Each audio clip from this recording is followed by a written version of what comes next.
নমস্কার, ঘরকন্যার আরেকটি নতুন পর্বে সকলকে স্বাগত জানাচ্ছি। তা আজকে আমি রান্না করব কাঁচকলা আর আলু দিয়ে একটু পাতলা ঝোল। তার জন্য আমি কড়াই তেল দিয়েছি, তেল গরম হয়ে গেছে, এবার জিরা ফোড়ন দিয়ে দিলাম, এটাকে দিয়ে দিলাম।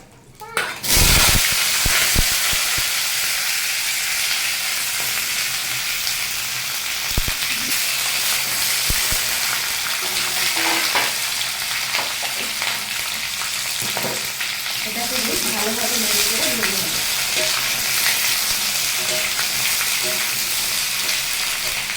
এবার দিয়ে দেবো লবণ,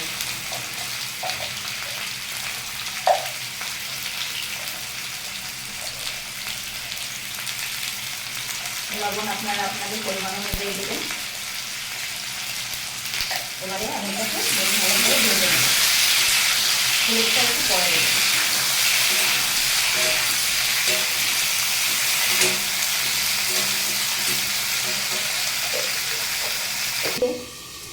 এদিকে আমি সুজি রান্না করেছি মেয়ের জন্য, স্কুলে নিয়ে যাবে টিফিনে। আজকে সিনেমা স্কুলে টিফিন খাবে, তার জন্য এটা রান্না করছি সকালবেলা। ভালোভাবে নেড়ে চেড়ে ভাজা হয়ে গেছে, একটু ভাজা হলে ভালো হয়। এবারে দিয়ে দেবো হলুদ,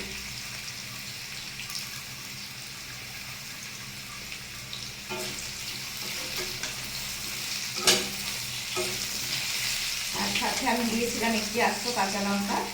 ঝালটা আপনারা আপনাদের পরিমাণ অনুযায়ী দিবেন। আর যারা আমার মধ্যে ঝাল খেতে পারেন না, তারা এভাবে রান্না করে খাবেন।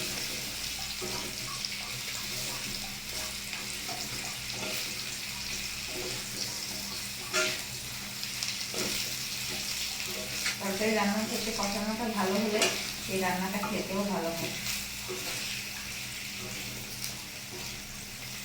এবারে আমি দিয়ে দেবো পরিমাণ মতো জল, এটা জল দিয়ে দিচ্ছি।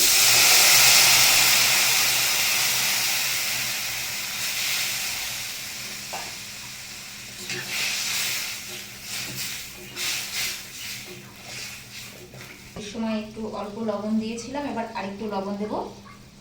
এবারে ঢাকা দিয়ে দেবো,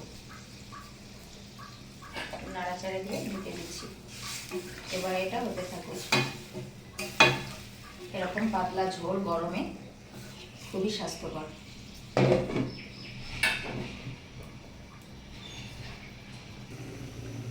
দেখি আমার রান্নাটার কি অবস্থা।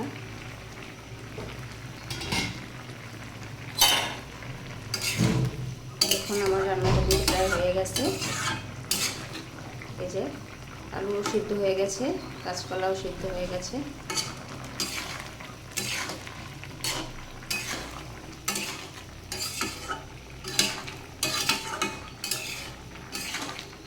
এভাবে গরমের সময় এরকম পাতলা ঝোল খেলে কিন্তু শরীরের জন্য খুব ভালো। আর এর সাথে যে যার পরিমাণ অনুযায়ী মশলা দিবেন, কিন্তু আমার ঝাল মশলার সমস্যা, তো আমি ওটা খাচ্ছি না, কিন্তু হালকা একটু মৌরি গুঁড়া দিলাম।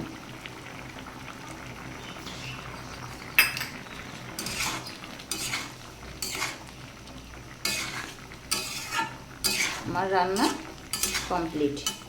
তা ভিডিওটি কেমন লাগলো কমেন্ট করে জানাবেন, আর সকলে ভালো থাকবেন। আমাদের ভিডিওটি ভালো লাগলে অবশ্যই লাইক কমেন্ট শেয়ার করে দিবেন। আর যারা যারা ভালো কমেন্ট করে তাদেরকে অসংখ্য ধন্যবাদ, শুভকামনা। আর এইদিকে আমি বসিয়েছি কলমি শাক, এটা সিদ্ধ করে নিয়ে পরে আবার রান্না করা হবে। সিদ্ধ করে একটু জলটা ফেলে দেবো।